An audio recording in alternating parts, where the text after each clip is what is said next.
Howdy, folks. Justin here. I know normally on Sundays we do Sundays with Sandra. Sandra is sick right now, as am I. She is much sicker, however, and so we are going to take the weekend off from recording together because we're just not feeling great right now. But I wanted to do a video that I'm thinking about doing for a while. I'm going to try to do one of these every month or every couple months. I used to do more of them where I highlight a few cards that aren't seeing play or aren't seeing much play that I think are worth taking a look at. And our track record for this is pretty good. A few months ago, I brought up Cloud Rest Illusionist. Dawnstar Healer has been one I've mentioned in the past. Uh, yeah, I just think there are a lot of, I think the game is balanced enough and the cards are balanced enough that there are a lot of cards that don't see play um, that are totally reasonable choices. I'm going to highlight three of them today, and I hope that you get a chance to play with them because I think there's some fun, powerful cards. We're going to start off with a green card that, again, sees some fringe play, but not a lot, and that is Green Pact Stalker, 4 Magicka for a 3/4 guard. When you play it, it gets +2/+2 if there's a wounded enemy creature in the lane. This is very easy to trigger. And the only deck I ever see this in is in Scout. I'm sorry, not in Scout, is in Archer. But I think in Scout you can actually get a lot of mileage out of it too. I mean, think of ways to trigger this, right? At the very least, right, you're running Thieves Guild Recruit, which is an easy trade into something. Murkwater Witch, which is either an easy trade or some damage. Ungolem, easy ways to wound an enemy creature. Not to mention, less likely but still very possible cards like Charis Reaper, Curse, and of course Curse is generated by Murkwater Shaman. It's a very straightforward card, but I think the power level of this is really high. I mean, Scout already likes to run the 4 Magicka 4/4 that gets guard and +2/+2, and you hit 7 Magicka. That is a purple card. Um, but in some ways, this is both easier and more difficult to trigger. The upside, the Preserve of the Root, the upside to running Green Pact Stalker is that it's got game against early aggro decks immediately. Immediate board impact, which is something you definitely want in those matchups. The downside is it only becomes a 5/6 instead of a 6/6, but a 3/4 guard for 4 can mean the difference between winning the game and losing the game, whereas a 4/4 without guard, drop down onto the board for 4, can also mean the difference between winning and losing a game, but in the other direction. I think Green Pact Stalker's got a lot of great game. Obviously, it's fantastic in Archer as well, where you are running stuff like Skaven Pyromancer and the 1/1 for 1 with Prophecy that pings up an enemy Sharpshooter Scout, Rapid Shot. There's a lot of ways to trigger it in those colors. But I'm most impressed theoretically by it in Archer, and I think you could even make a case for this being the kind of card that a Monk control deck might run, just because you're also going to be running the Ungolem, the Thieves Guild Recruit, the Murkwater Witches, which are easy ways to trigger this. And, you know, gaining control of the board is, of course, the objective in the early part of the game for a control deck.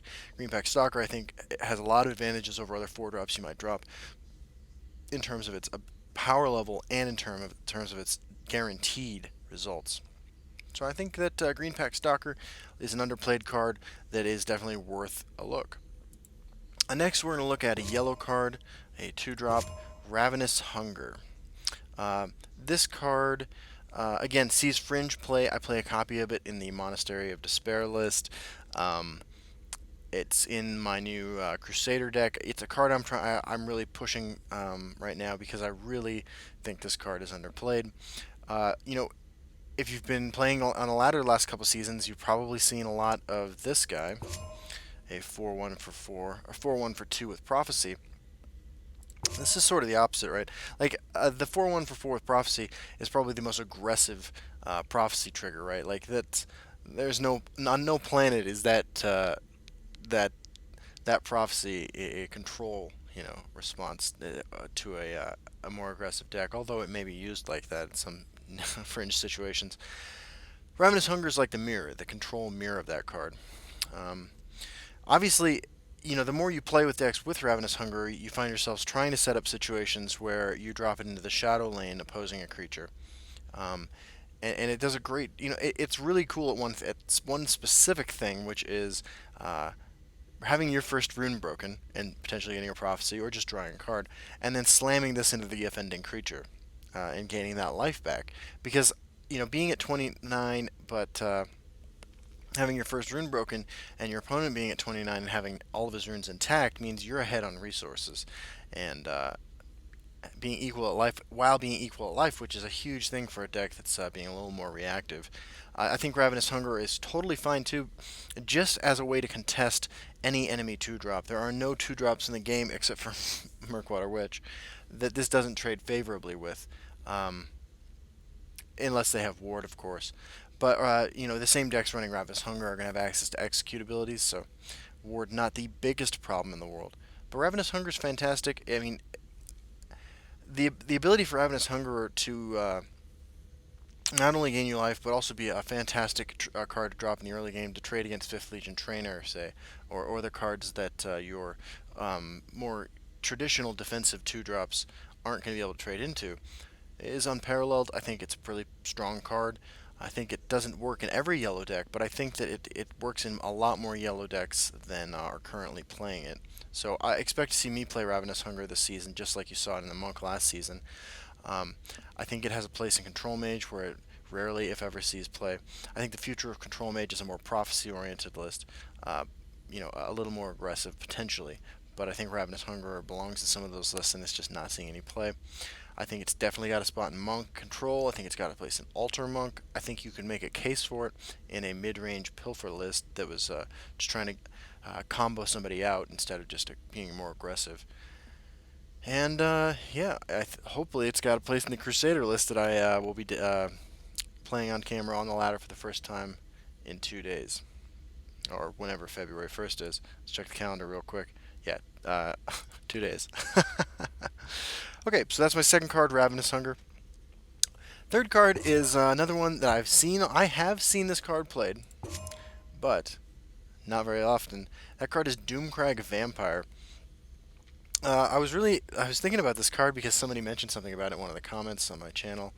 And here's the deal: it's a 4/4 for 6 with lethal. Not great stats, but this card in the right list could absolutely allow a control deck to just dominate the board in a control on control or control on mid range, or even possibly in a mid range on mid range battle.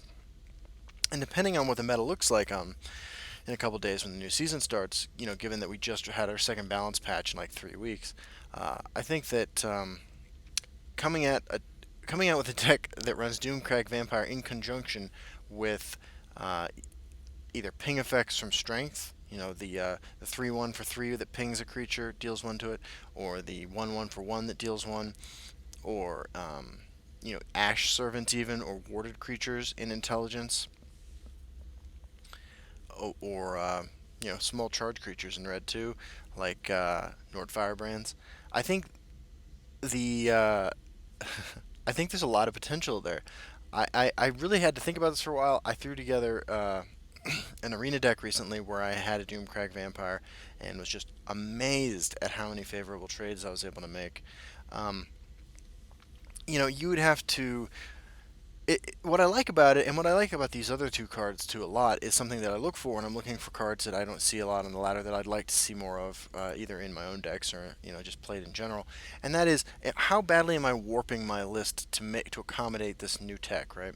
And I think Doomcrag Vampire is certainly the most warping of these three cards. I think Ravenous Hunger and Greenpack Stalker fit very easily into some decks that aren't running them.